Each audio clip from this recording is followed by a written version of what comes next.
Hey everyone, स्वागत है आप सभी का आज के इस वीडियो लेक्चर में। आज के इस वीडियो लेक्चर में हम कक्षा 12 के छठे अध्याय लोकतांत्रिक व्यवस्था का संकट विषय राजनीति विज्ञान, इसके बारे में देखेंगे। तो आइए शुरू करते हैं इस वीडियो लेक्चर को।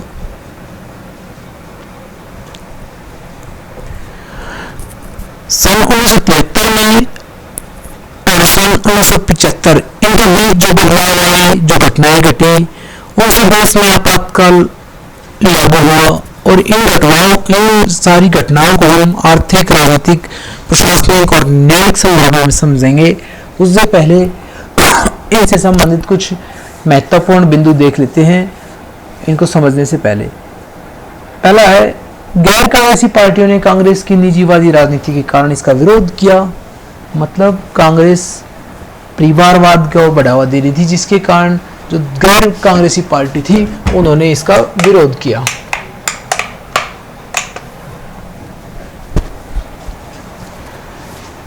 मार्क्सवादी और लेनिनवादी समूह पश्चिम बंगाल में ज्यादा सक्रिय थे, जिन्होंने राजनीतिक प्रणाली पूंजीवादी व्यवस्था को खत्म करने के लिए हथियार उठाया और राजनीति विरोधी तकनीकों का सहारा लिया। पश्चिम बंगाल की सरकार ने दबाने के लिए कठोर कदम उठाए थे। दूसरी ओर राष्ट्रवादी सत्याग्रह जयप्रकाश नारायण द्वारा इंदिरा गांधी के इस्तीफे के लिए छेड़ा गया था। उन्होंने लोगों की अगुवाई करते हुए 25 जून 1975 को रामलीला मैदान में एक विशाल प्रदर्शन किया और आह्वान किया कि सरकार अवैधानिक तरीके और अनैतिक आदर्शों का पालन न करे। इसके साथ साथ राजनारायण, एक समाजवादी नेता, ने इंदिरा गांधी के खिलाफ याचिका दायर की। उन्होंने चुनाव के प्रचार में सरकारी जो कर्मचारियों की सेवा का इस्तेमाल करने का विरोध किया था। एक तरफ रेलवे कर्मचारियों के संघर्ष से संबंधित राष्ट्रीय समन्वय समिति ने जॉर्ज फर्नांडिस के नेतृत्व में 1974 में रेलवे कर्मचारियों की एक राष्ट्रव्यापी हड़ताल का आह्वान किया। चौथा है, इसमें न्यायपालिका के साथ इस दौर में सरकार और शासक दल के गहरे मतभेद पैदा हुए, जिसमें सरकार और संसद द्वारा संवैधानिक मामले पर हस्तक्षेप भी शामिल था। ये केशवानंद भारती के केस में साबित हो गया था, जब न्यायपालिका ने घोषणा की कि संसद ढांचागत विशेषताओं में संशोधन नहीं कर सकती है और इसमें संवैधानिक व्याख्याओं और राजनीतिक विचारधाराओं को बहुत तेजी से सम्मिलित कर दिया। 1975 की आपातकाल की घोषणा के बहुत दूरगामी परिणाम हुए और जीवन के प्रत्येक क्षेत्र को उस आपातकाल की घोषणा ने प्रभावित किया। जैसे नागरिकों के मौलिक अधिकारों पर प्रभाव डाला, जिसके अंतर्गत बड़े पैमाने पर लोगों को गिरफ्तार किया गया और इसके साथ ही लोगों के जीवन और स्वतंत्रता के अधिकार थे वो छीन लिए गए थे। दूसरा, इसने कार्यपालिका और न्यायपालिका के मध्य रिश्तों को भी प्रभावित किया तथा संविधान के 42वें संशोधन के माध्यम से नए परिवर्तन किए, जैसे विधायिका का कार्यकाल, आपातकाल के समय चुनाव को 1 साल के लिए स्थगित करना। और तीसरा, इसने मीडिया को भी प्रभावित किया, जैसे प्रेस पर सेंसरशिप लगा दी गई। आपातकाल से संबंधित में एक और बात यह है कि इस बात पर प्रश्न उठ खड़े हुए कि आपातकाल जरूरी था या नहीं था। सरकार ने अपने पक्ष में कहा कि विपक्षी दल को चुने हुए शासक दल को अपनी नीति के अनुसार शासन करने देना चाहिए। बहुत हद तक ये बात ठीक थी, लेकिन आलोचकों का कहना था कि लोगों को सरकार के विरोध में धरना प्रदर्शन करने का अधिकार होना चाहिए। इसी समय 1977 में जनता पार्टी की सरकार ने जेसी शाह की अध्यक्षता में एक आयोग गठित किया, जिसका काम आपातकाल के दौरान की गई कार्रवाई व सत्ता के दुरुपयोग, अतिचार, कदाचार के जो जितने भी आरोप सरकार पर लगे थे उन पहलुओं की जांच करना था। इस आयोग ने पाया कि आपातकाल के नाम पर शक्तियों का दुरुपयोग किया गया, अर्थात निवारक नजरबंदी कानून के अंतर्गत बहुत सारी गिरफ्तारियां की गई, प्रेस पर गैर कानूनी प्रतिबंध लगाया गया और रात 2 बजे प्रेस की बिजली आपूर्ति काटने के लिए गैर कानूनी मौखिक आदेश दिए गए। आपातकाल ने बहुत सारे सबक सिखाए जो हम आगे डिटेल में पढ़ेंगे।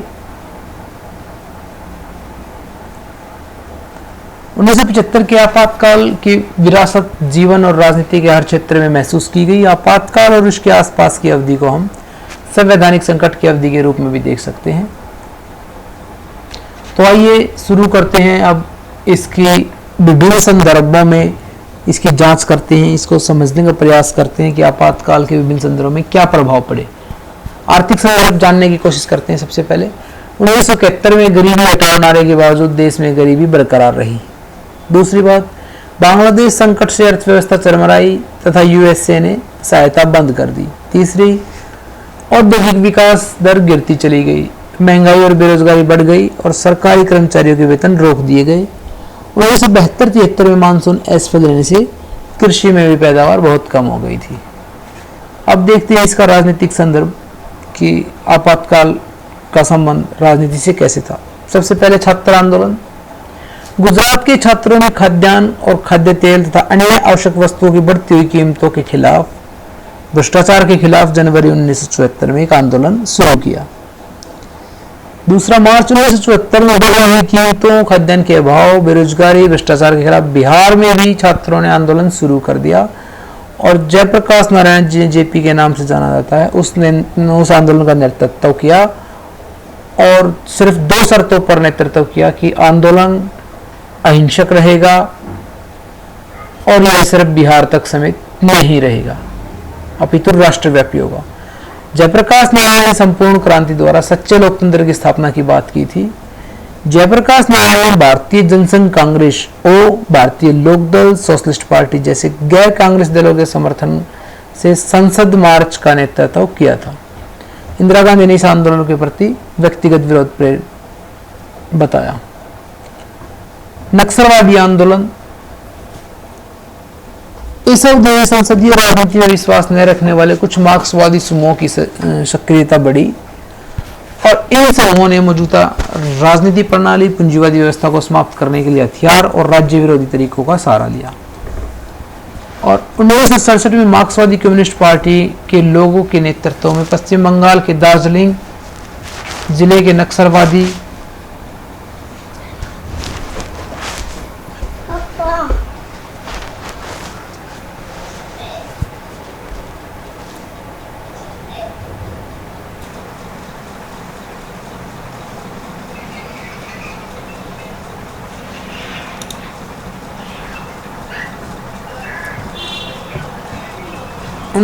में चारों मजूमदार के नेतृत्व में सीपीआई पार्टी का गठन किया गया। इस पार्टी के नेताओं ने क्रांति में गुरिल्ला युद्ध की रणनीति अपनाई।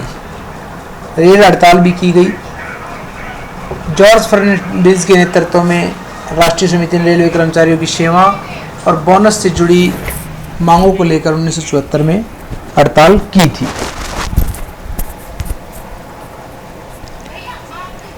न्यायपालिका को क्यों संघर्षों का सामना करना पड़ा। सरकार के मौलिक अधिकारों में कटौती, संपत्ति के अधिकार में कांटछांट और नीति निर्देशक सिद्धांतों को मौलिक अधिकारों पर ज्यादा सख्त देना जैसे प्रावधानों को लेकर सर्वोच्च न्यायालय ने निरस्त कर दिया था। इसके अतिरिक्त सरकार ने जेल सेलेट के सैकड़े एवं की भ्रष्टता की अनदेखी करके एवं का सर्वोच्च न्यायालय का मुख्य न्यायाधीश नियुक्त कर दिया गया। अब देखते हैं प्रशासनिक संदर्भ में इसका क्या प्रभाव था। ये तो हमने पढ़ लिया कि जॉर्ज फर्नांडिस के नेतृत्व में हड़ताल की गई। रामलीला मैदान में जयप्रकाश नारायण ने कर्मचारियों को इकट्ठा किया। अब आपातकाल की घोषणा के दौरान क्या क्या मुख्य घटनाएं घटी हुई देखते हैं। 12 जून 1975 के इलाहाबाद उच्च न्यायालय के न्यायाधीश जगमोहन सिंह ने इंदिरा गांधी के 1971 के लोकसभा चुनाव को असंवैधानिक घोषित कर दिया।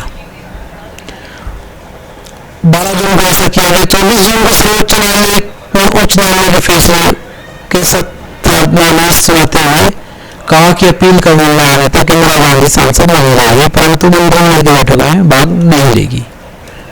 अगले दिन 25 जून को जेपी के नेतृत्व में इंदिरा गांधी के इस्तीफे की मांग को लेकर दिल्ली के रामलीला मैदान में राष्ट्रव्यापी सत्याग्रह किया गया। जेपी ने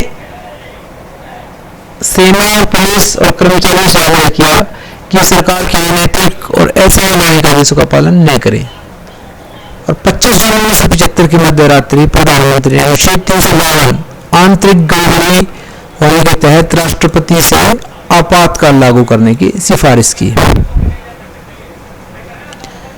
अब देखते हैं आपातकाल के परिणाम क्या क्या रहे। विपक्षी नेताओं को जेल में डाल दिया गया, प्रेस पर सेंसरशिप लागू कर दी गई, लोकतांत्रिक व्यवस्था को संकट उत्पन्न हुआ, राष्ट्रीय स्वयंसेवक संघ और जमात इस्लामी पर प्रतिबंध लगाया गया, धरना प्रदर्शन हड़तालों को रोक दिया गया, नागरिक अधिकारों को निष्प्रभाव कर दिया गया। सरकार ने नागरिक जमानत कानून के द्वारा राजनीतिक कार्यकर्ताओं को गिरफ्तार किया और इन्हें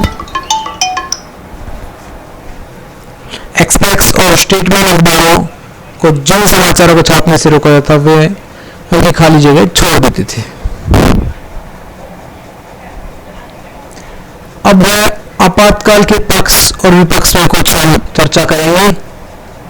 आपातकाल के पक्ष में बार बार धरना और सामूहिक कार्रवाई से लोकतंत्र बाधित होता है, इसलिए इसको सही ठहराया गया। विरोधियों द्वारा गैर संसदीय राजनीति का सहारा लिया जाता है, सरकार के प्रगतिशील कार्यक्रम में अड़चन पैदा करी जाती है और भारत की एकता के विरुद्ध अंतर्राष्ट्रीय साजिश रची जाती है। इंदिरा गांधी द्वारा आपातकाल लागू करने का कदम भारतीय कम्युनिस्ट पार्टी ने इसका समर्थन भी किया। इसके विपक्ष में क्या क्या तर्क दिए जाते हैं। लोकतंत्र में जनता की सरकार का विरोध करने का अधिकार प्राप्त होता है। विरोध आंदोलन ज्यादातर हिंसक और शांतिपूर्ण थे। गृह मंत्रालय ने उस समय कानून व्यवस्था की चिंता जाहिर नहीं की और संवैधानिक प्रावधानों का दुरुपयोग निजी स्वार्थ हेतु किया गया था। आपातकाल के दौरान क्या क्या कार्य किए गए, अभी थोड़ी देर पहले हमने पढ़ा था। इसके अलावा जो और कार्य थे उन पर एक नजर डाल लेते हैं। आपातकाल के दौरान 20 सूत्री कार्यक्रम में नवीन सुधार, पुनर्वितरण, मजदूरों के परस्पर पुनर्विचार, कामगारों की भागीदारी, बंद मजदूरी की समाप्ति, ये जनता की भलाई के लिए कार्य किए गए। विरोधियों को निवारक नजरबंदी कानून के तहत बंद बनाया गया। अखबारों पर की वजह काम की गई। दिल्ली में झुग्गी बस्तियों को हटाने, जबरन नसबंदी जैसे कार्य किए गए। आपातकाल से हमने क्या सीखा।